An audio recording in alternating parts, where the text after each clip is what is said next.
What's up and welcome to the Bleav in Hornets podcast on the Bleav Podcast Network, presented by Bet Online. My name is Sam Dracula. With me is Raymond Felton. Raymond, how are you? I'm doing good. How about yourself, Sam? Not too bad. Not too bad. We're coming off the All-Star weekend.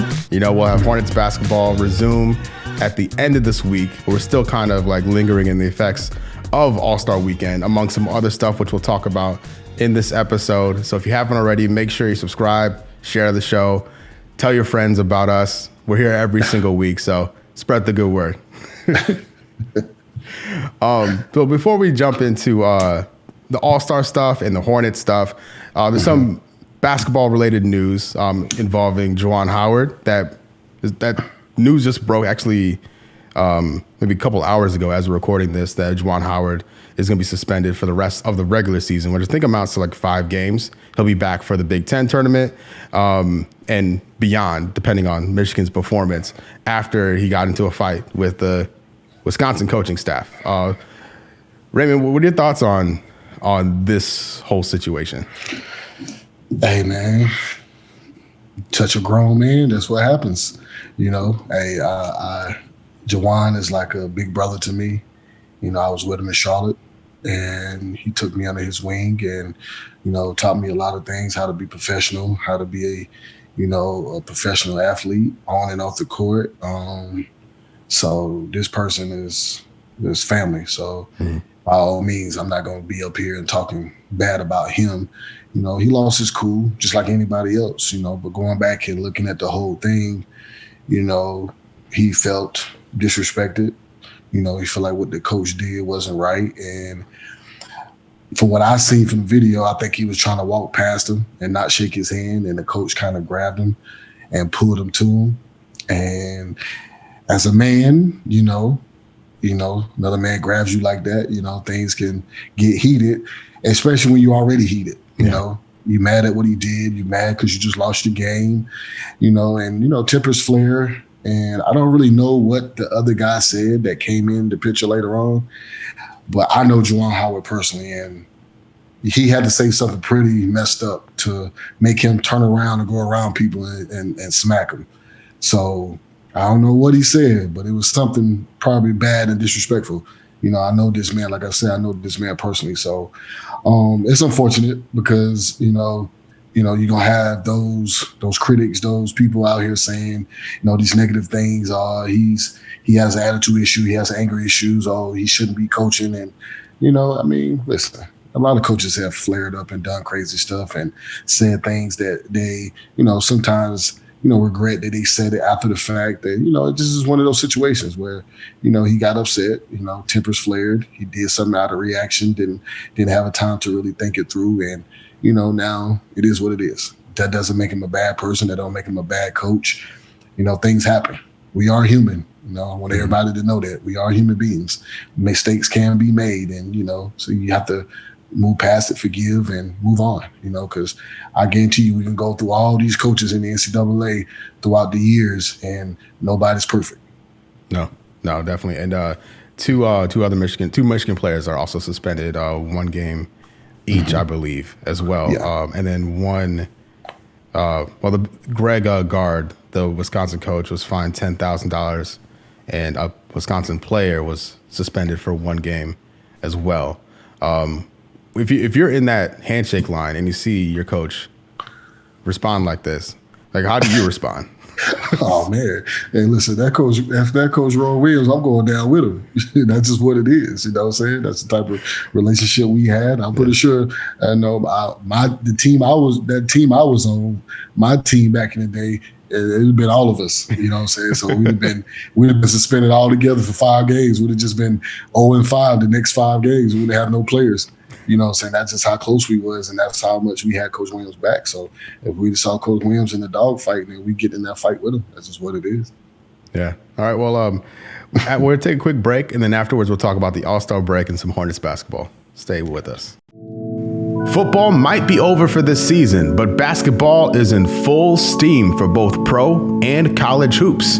Head over to betonline.ag or use your mobile device to sign up today and receive your 50% welcome bonus on your first deposit.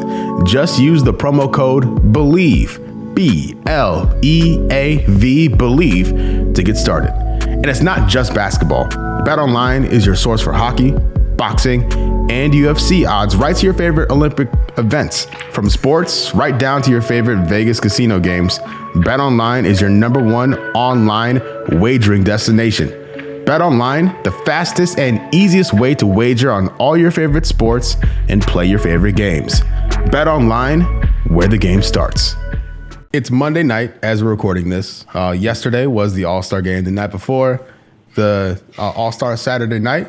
The night before that, the Rising Stars. So let's go back to Friday because, Raymond, you played in the Rising Stars game. Was it called the Rookie Challenge at that point? It was Rookie Sophomore, right? Yeah. Because at one point it was like USA versus the world, right? That was later. That was later. That's in between what they're doing now. Okay. And, you could tell like the league is trying to find that balance. We saw a brand new format in the Rising Stars event, 3-game tournament. I think each game, 4 teams, led by Rick Barry, Gary Payton, Isaiah Thomas, and James Worthy, which is alone is already kind of crazy. James Worthy forgot he had a live microphone. He was like the last person I expected. I thought Gary Payton would be the one to swear on air for sure. Yeah. Or Isaiah. Didn't expect that from James Worthy, but shout out to him. But you saw those guys lead teams of first and second year players and G League players, which is really cool. Kind of the theme of the whole weekend. The blend of the youth and the legends being in the same place at the same time. It's very cool, right? But before we talk about that, Raymond, what was your experience in that rookie sophomore game? What was your expectation going into it? And what are your memories of it? Oh, it was nothing but amazing, man. It was in Vegas. So, that was pretty exciting, to be out there in Vegas for the All-Star weekend for the first time and just, enjoying, just soaking in that whole weekend.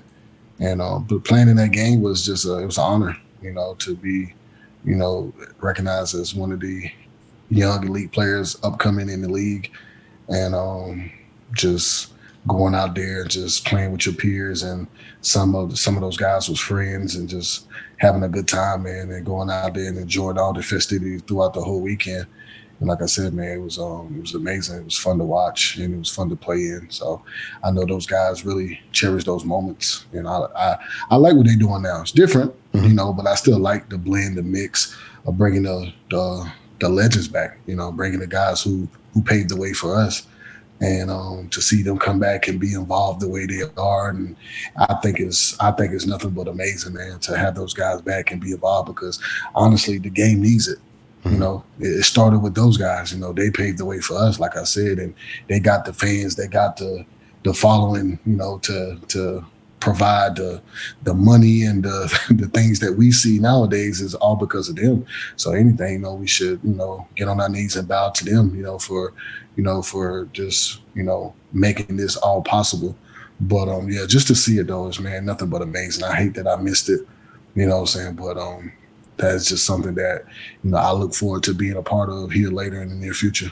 Mm-hmm. So your team, by the way, in 2007, for folks listening, was a squad. All right.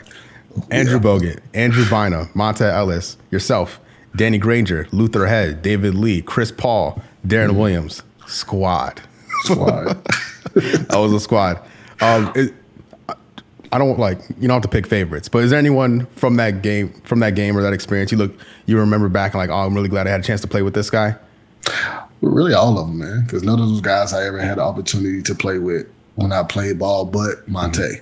Me and Monte played with each other when we was on the Mavs. So, that was fun. But other than that, it was just fun to be out there, man, and just be free. And we just out there just hooping, having a good time. We kind of beat up on them rookies a little bit. I mean, that's what rookies are there for. Yeah, you know it. So Cade Cunningham, the MVP of this year's Rookie Challenge. The Charlotte Hornets' first involvement of the weekend, LaMelo Ball played on was a team Gary Payton. They got eliminated in the first round. It was like a 4-game tournament. Each team was a race to 50. First to 50 wins, and then the second was first to 25. With the interesting wrinkle of recreating old shots between the first and final rounds, where Scotty Barnes had a little tough time, which I think Isaiah Quickly was being a homie and missing those on purpose to make Scotty Barnes feel better. Those layups at the end were a little struggle, but I've a conspiracy theory that Isaiah quickly missed him, so Scotty Barnes would feel better about it. But it was, again, the league was doing something interesting. I hope they keep this. It was easy to follow. Like the All-Star game, new wrinkle, well, like jumping ahead to like how they play to a target score. I like the execution of it, but trying to explain it, it gets a little clunky. This is real simple how they did this Rising Stars game. And it gets more players involved, and again reinforces that old school, new school kind of theme, especially because it's the 75th anniversary of the league. So you got to do it. Right. Moving on to the skills competition, we saw the Antetokounmpo brothers, which is really cool to see. Which makes me wonder, like, if Lonzo was healthy, if we would have seen Lonzo, LaMelo, and LiAngelo in one of these things. Maybe we have that to look forward to in the future. The Cavs, youngsters together, and then a team of rookies. The Cavs won. Evan Mobley just shot an effortless half-court shot. That dude's a monster. He's one of my favorite rookies in the league. I think he's my pick for Rookie of the Year. What's your takeaway from that skills competition, and maybe even just the rookies in general? I mean, it's all of it is all interesting, just to get a chance to like see different skill work from these different players, and I just think that it's just amazing how all these bigs and like a lot of these bigs really can handle the ball and shoot the ball the way they do. Yeah. It's amazing, man, where the game is evolving to, and like you said, Mobley is just he's gonna be a superstar. I can't come out my mouth and say that right now, but he's definitely gonna be a superstar. He's definitely gonna be participating in All-Star Weekend in the future, as long as he stay healthy and keep working. But he's definitely for sure my pick right now for Rookie of the Year, just because he has an impact on a winning team, and he's definitely putting up the numbers and playing well. Also, but he's definitely has an impact to that team success. Like, you have the guy Garland, Jared Allen, Adam, Caris LeVert, and those guys over there. Kevin Love, to me, is definitely top 3 right now and 6-man, the way he's playing. So they got a good team over there. He has a big part of that. Shout out to JB Bickerstaff too, man. That's my guy from day one since I got in the league, man. Him and his dad, they drafted me to Charlotte. So I always love with that family, and I'm happy for him, man. He's doing a great job with those guys over there. Yeah, and speaking of talented big men, Karl-Anthony Towns wins the 3-point competition. Just keeping on like the evolution of the game, right? No question. Hornets saw it firsthand. We'll talk about the Hornets in a few here. When they played the Timberwolves, and Cat just kept shooting threes in fourth quarter and overtime like it was nothing. So it got we Hornets fans know he can shoot, and then if you pay attention to the league at all, we know he can shoot. So it's cool to see him win the 3-point shootout, which is my favorite event every single year. We'll talk about the dunk contest in a second, but the 3-point shootout, because of the format of it, it's guaranteed drama, right? Like, it's a set score. You know what to happen. With the dunk contest, it's way more subjective with the judges. You get controversy around that sometimes, some years. This is more clean, and it's something that it's somewhat transferable, right?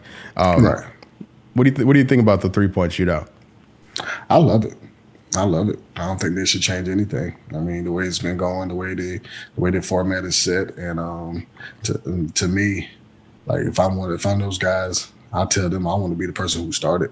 Because I feel like if you started, you set that bar, it makes everybody else nervous rather than you come behind somebody who just scored 28 points. I think that's tough and nerve wracking. But shout out to all those guys, man. I think they did a good job, and that's not something that's easy to do. I was at OKC, Paul George participating in, and we was in practice just messing around with it. And it's actually harder than you think. It's actually harder than you think, taking all those balls off there and shooting them and then moving to the next spot within that length of time. It's not as easy as you think. So, like I said, shout out to all those guys, man. I think all of them did a great job. Yeah, I think it was Fred VanVleet maybe who missed like the Mountain Dew ball, had to go back. He still completed on time, but like even maybe was it Booker? Somebody almost ran out of time or did run out of time. So yeah, like you get up there, it's a kind of a whole different animal when you're doing it. And if you don't get the timing right, the pace right initially, you're left rushing, and if you have your money ball at the end, like I like the psychology behind it. The gamesmanship is really there, really interesting. The 3-point contest, right? And then the dunk contest to close out the evening. which I thought when Cole Anthony broke out his dad's jersey and then the Timberlands, I was like, oh man, here we go. This is it. Like we're on pace for something crazy here. And I was like, oh, it didn't really work out. There's no way to sugarcoat it. I'm sure the players will tell you the same thing. It didn't really work out. I know personally, I've been an advocate of flipping the order of the events, closing with the 3-point contest, but that's my personal preference. Is my favorite event of the evening. And also, maybe that takes a little pressure off the dunk contest. But my dunk contest, listen, I don't mean to cut you off, but the dunk contest, man, has always been like one of the most exciting things of the weekend outside of the game. Like, let's be real here. Like, I don't want to be. I'm never gonna be the one to be negative and say I'm disappointed, but like it got to be better next year. It's just it has to be better next year. I'm sorry. Like, I know those guys did the best they could. I wasn't trying to get out there participating in a dunk contest. I could dunk, but I wasn't trying to do that. Not once I got into the NBA. It's a different animal, different level. But it has to be better. I don't know if it's the format or what. Like, just let the guys be creative and just do their own dunks. I don't know. I don't know. That was pretty bad, should I say. I mean, I just got to put it like it is. It was pretty bad. It was pretty bad this year. No, not taking away for Obi Toppin. You know what I'm saying? Like he did some good dunks, and he deserved it. But it's next year. Next year, I'm putting on John Moran head now. I need you in that dunk contest next year, young fella. Yeah. We saw some of that in the game during the game. I need you in there next year. Well, so I think the issue is they need more contestants because when guys like they can keep all the rules and the format. I think maybe add another round. I don't know, but when you have guys who go three strikes and out basically and end up with the minimum score, it's so deflating because the other guy's like, well, I don't want that to happen to me. But if you have more people in it, I think it widens the pool and ups the competitive level. My question is, I don't know if they can get 6 guys or 8 guys to do it because it doesn't seem like a lot of people are jumping at the chance to be in the dunk contest these days. Right. So maybe, I don't know if they can add an incentive to it, maybe a charitable donation or like a college donation, something like that to get more participants in it. But I think if they had more dunkers, it would create when people either like don't complete a dunk or run at a time or whatever, it's not the end of the world because the fans know, okay, we still have XYZ left to go. That's my suggestion. I don't know if it'll work or not, or if they can get enough people, but I think that's how you fix it. I understand. I believe anything will work. Anything will help. Trust me. Okay, cool. So I'm okay. Here, this is me with a tease. All right. This is my hosting tease. All right. After the break, Raymond Felton is going to tell us who inspired him to play basketball. How's that for a tease? All right. Stay tuned. We'll be right back with that. What's more important than peace of mind? Nothing. And that's what NordVPN is here for, to give you peace of mind while you're online. And with all the threats that you face today on the internet, it's more important than ever to be sure that you have the best VPN you can get. NordVPN is the world's best VPN service, offering the fastest connectivity, most servers, and next-gen encryption to make sure that everything you do online stays secure. Plus, you can use NordVPN on all your computers and devices, no matter the operating system. With NordVPN's unlimited bandwidth, you never have to worry about a slow connection either. And plans start under $4 per month. So grab your exclusive NordVPN deal by going to nordvpn.com/Bleav or use the code Bleav, BLEAV, to get up to 70% off your NordVPN plan plus 1 additional month for free. It's also risk-free with Nord's 30-day money-back guarantee. So Raymond, on the TNT show, Shaq talked for like 4 minutes straight, gave like a breakdown, probably the greatest thing he's done on TV, honestly, like a heartfelt like rundown of all the players that inspired him to play basketball. And, that's coming off of the 75th, being in the same room as all those legends. For you, I was curious. I was looking forward to speaking to you about this, and I was hoping to get your inspirations to play basketball to begin with. Like, who made you want to pick up a basketball and then continue to improve and get to the league and be in the league for as long as you were? Right. Honestly, man, like I have a couple guys that inspired me as I got older in the NBA, but who inspired me was my dad, to be honest. Like my dad was like the neighborhood Michael Jordan in my area where I'm from. I've seen my dad go into men's league games at the age of 7 or 8 when I was a kid and score, 73 points, 65 points. Like, he's putting up crazy numbers. My daddy can shoot it. He can put it on the floor.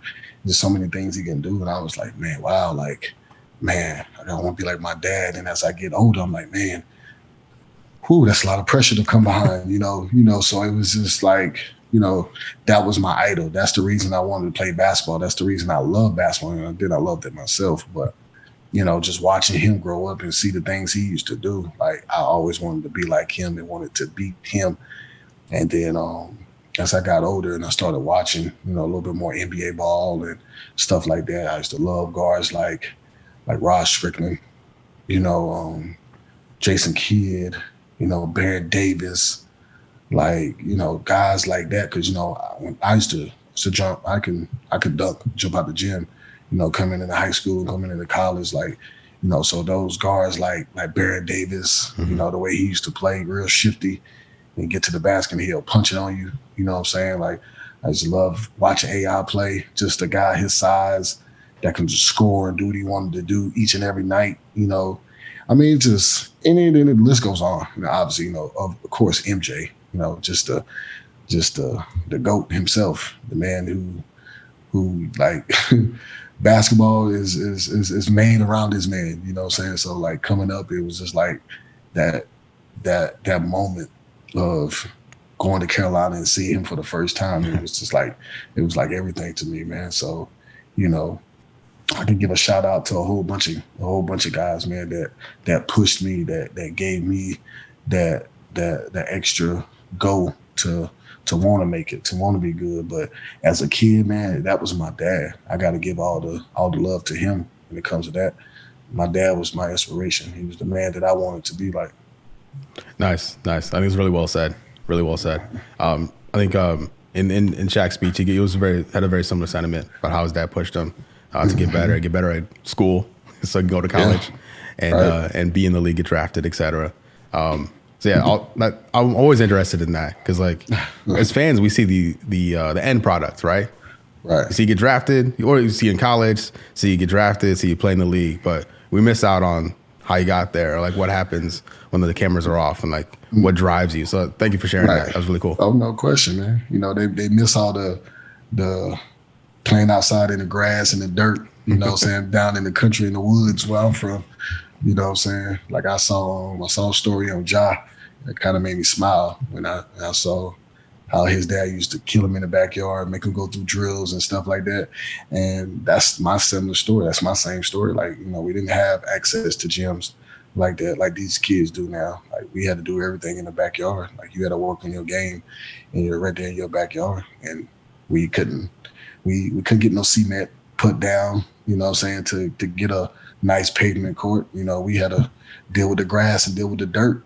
That's how I was able to handle the basketball the way I did once I got on the basketball court, once I got on some pavement. So, it was just, I don't know, just the whole storyline of that, man, is just anything is possible. I tell any kid that, especially when I was speaking to the youth now, say anything is possible. No matter where you come from, no matter what your situation is.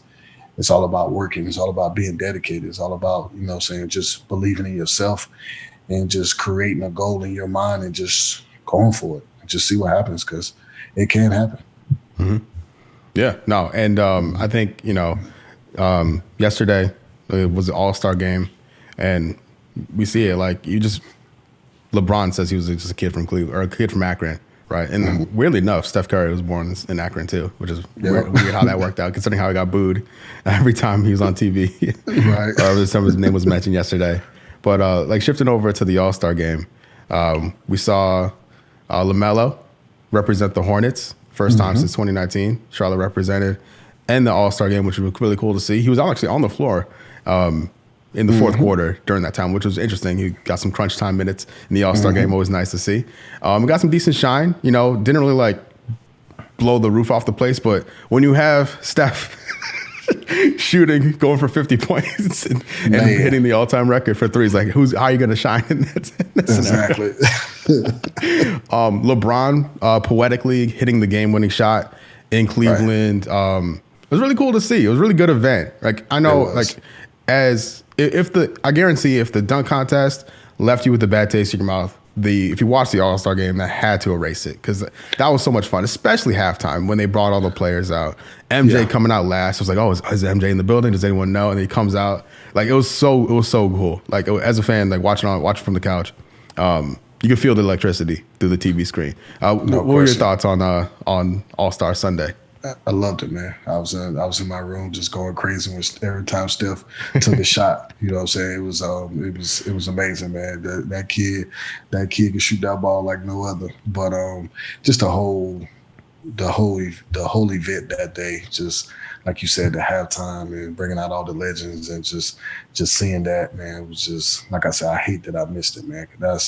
That was something special, just to be able to be there, be around those guys and take pictures with them guys and just cherish those moments and be able to show my kids and stuff like that, man. That would have been so amazing. I'm really mad at myself for missing it, you know what I'm saying? But if I get the opportunity next time, I won't miss it, that's for sure. But it was beautiful, man. The game was good.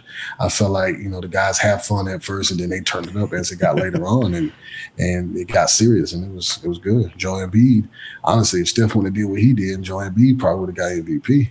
Because he really, he was on a mission himself. The way he was playing, the way he was going at it. And then on LeBron, you know, it's just, like you said, it was just poetic how it ended with him hitting the game winner, being from their hometown kid and, you know, and then Steph, you know, being born there too as well. And he shows out the way he did. So, you know, it was beautiful, man. I really enjoyed it. That game was fun.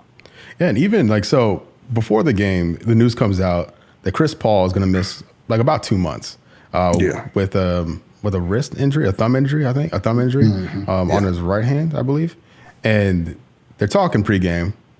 Chris is like, yeah, I'm playing. I just want to get an assist, and then I'm out of here. We see him touch the floor. I'm not sure if he actually got his assist. I know he got one opportunity to get an assist, but so whoever shot it missed it. But what do you think about Chris Paul running out there with the bad hand, trying to get an assist in the All-Star game? Like, if you're his teammate watching, like, yo, Chris, get out of there. We need you back for the rest of the season. Or like, oh, this is the Chris I know. I wouldn't expect any less.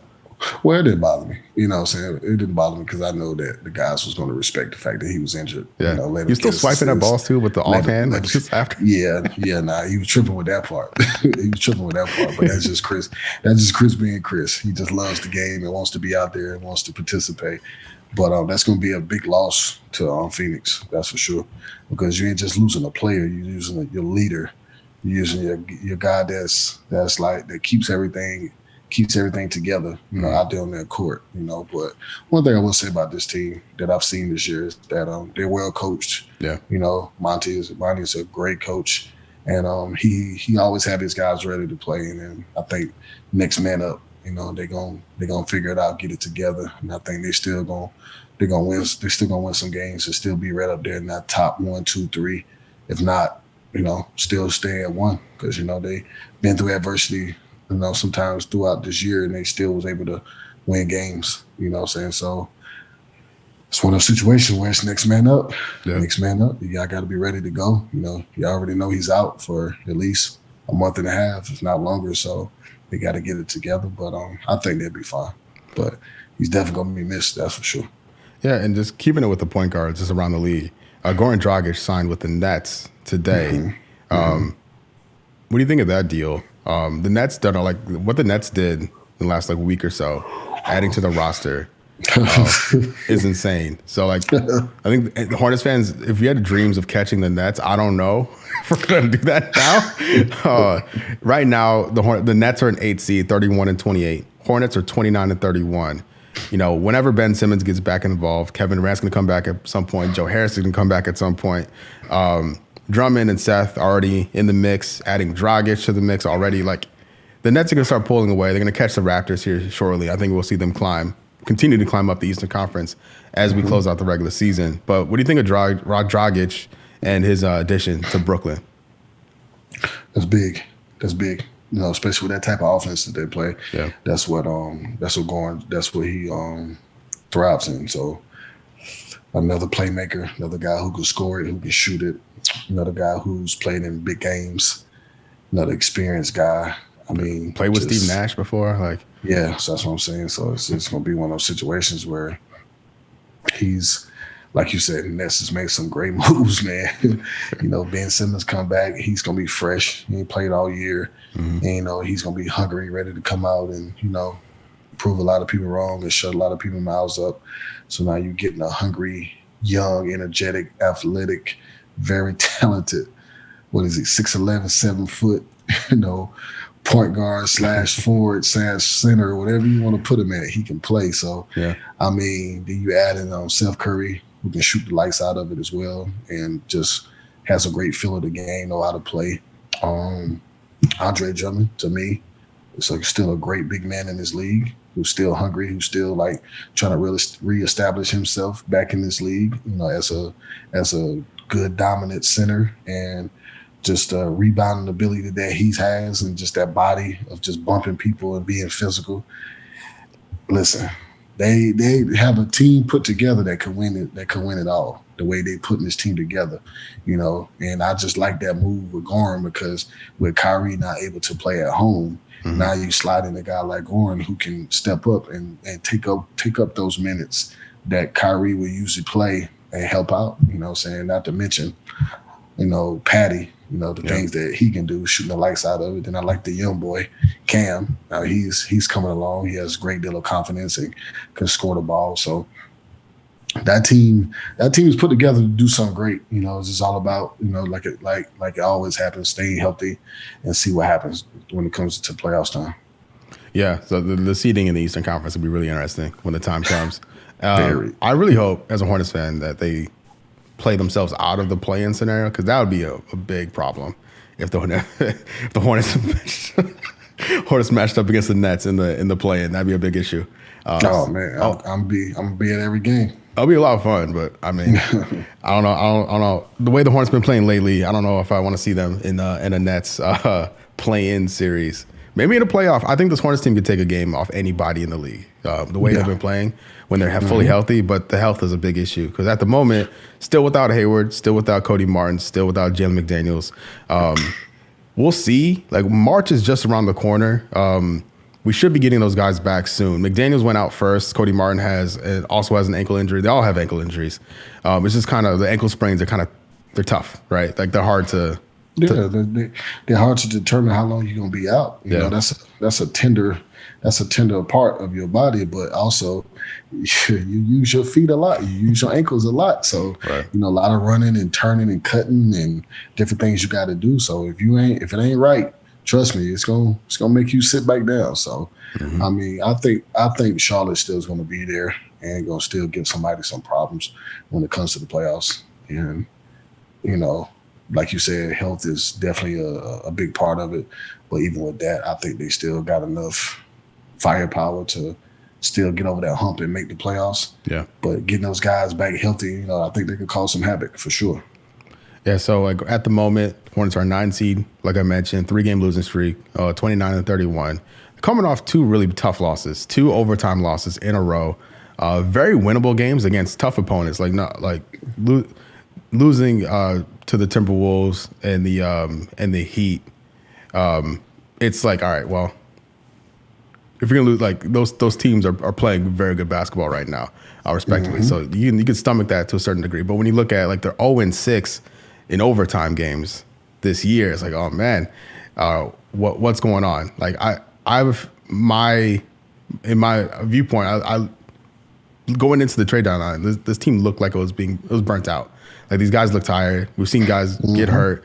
And then when you play that extra period, it kind of see it fall apart. Not fall apart. Fall apart's too strong. You see the other team kind of step it up a little bit, and the Hornets can't really match them just because of what they just went through. What's your viewpoint on this stretch, these back-to-back losses, and what do you hope to see from the squad after the All-Star break? Hopefully we see these guys come back fresh and ready to go. Obviously, we have games against the Raptors, Pistons, and Bucks. Winless against Toronto this year. 2-1 versus the Bucks this year, which is amazing, by the way. Shout out to the Hornets for that. And then 2-0 versus Detroit. In those games, Hornets put up 140 points in one game and 141 points in the other game. So I think that's a win. We can expect a win there against the Pistons, but you never know. Every team can bring it in the NBA, right? So what do you expect to see from the squad post All-Star? Definitely should be energetic. Definitely should come back with a positive, more energetic attitude of, okay, got my mind away from the game for a little bit, got a chance to relax, go on a little short mini vacation and just, get myself together and come back and get ready to go. I think losing those games to overtime give them that experience of a big game, playoff type of atmosphere, you know what I'm saying?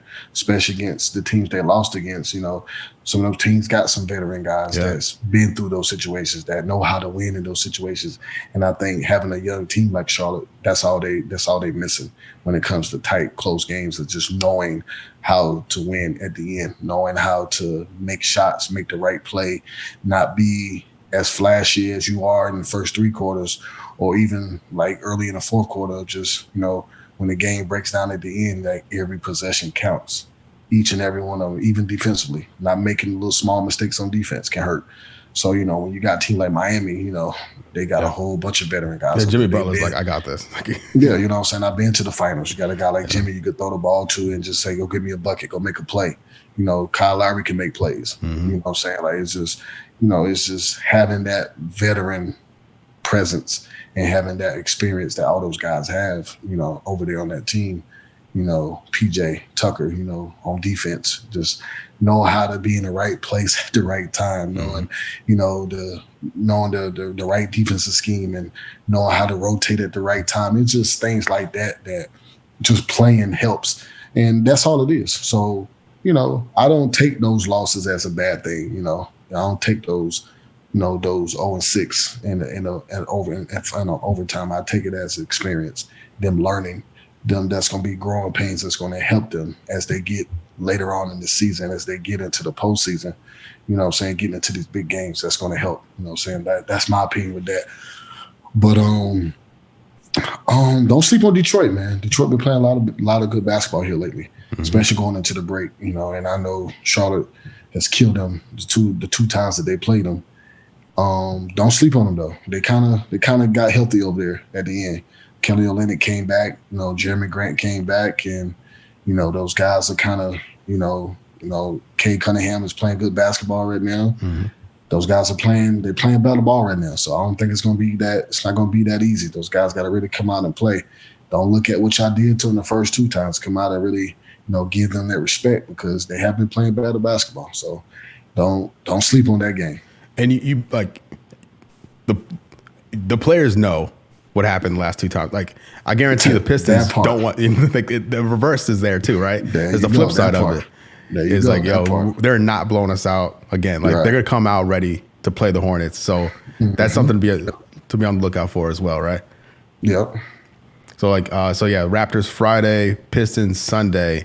Raptors and Pistons are at home here in Charlotte, and then Hornets go to Milwaukee for the Bucks. Those are the next three games. The schedule doesn't really get easier. Like, the league is really deep this year. As I have a tough time looking at the schedule and being like, okay, this is an easy one. Like, every game, every team, this team has lost to the bottom of the standings before. So it's hard to really judge it. But one thing for sure is we haven't seen this team fully healthy yet. They brought in Harrell. We haven't seen him with Hayward, with McDaniels, with Cody Martin. All four of those guys can play multiple positions, defend multiple positions. So Borrego is going to have a lot of toys to play with here. when the team's fully ready and good to go. So Hornets fans, I know things may look down right now. I promise you it could be way worse. The Hornets are still in a good spot. And once the team gets healthy again, which should be soon, right? Like the season ends April 10th. We should be fully healthy by mid-March-ish. And that could be enough time to really solidify the standings in the Eastern Conference. And then we'll see what happens after that, right? But I'm hopeful the rest of the way. I still think we're in a decent spot, all things considered. So I think we can call it here. I think that's everything. It's a weird episode because we spent a lot of time talking not about the Hornets, but there's so much cool stuff going on around the league. It's like, and the Hornets haven't played. But congratulations to LaMelo making his first All-Star appearance, 4th youngest player ever to do it. Well deserved too. Well deserved. Yeah, most definitely. And I'm glad Jared Allen was able to get in there as well. It was another Eastern Conference alternate that he got some love in Cleveland. Him going versus Embiid, 1-on-1 versus Embiid was really cool. I'm glad the big guys like locked eyes and like, no, we're gonna try to stop each other from scoring. I like that. The league is really cool when we get those types of moments. I hope everyone out there enjoyed All-Star Weekend. We got Hornets basketball coming up here soon. But until next time, thank you so much for listening to the Bleav in Hornets podcast on the Bleav Podcast Network, presented by Bet Online. See you soon.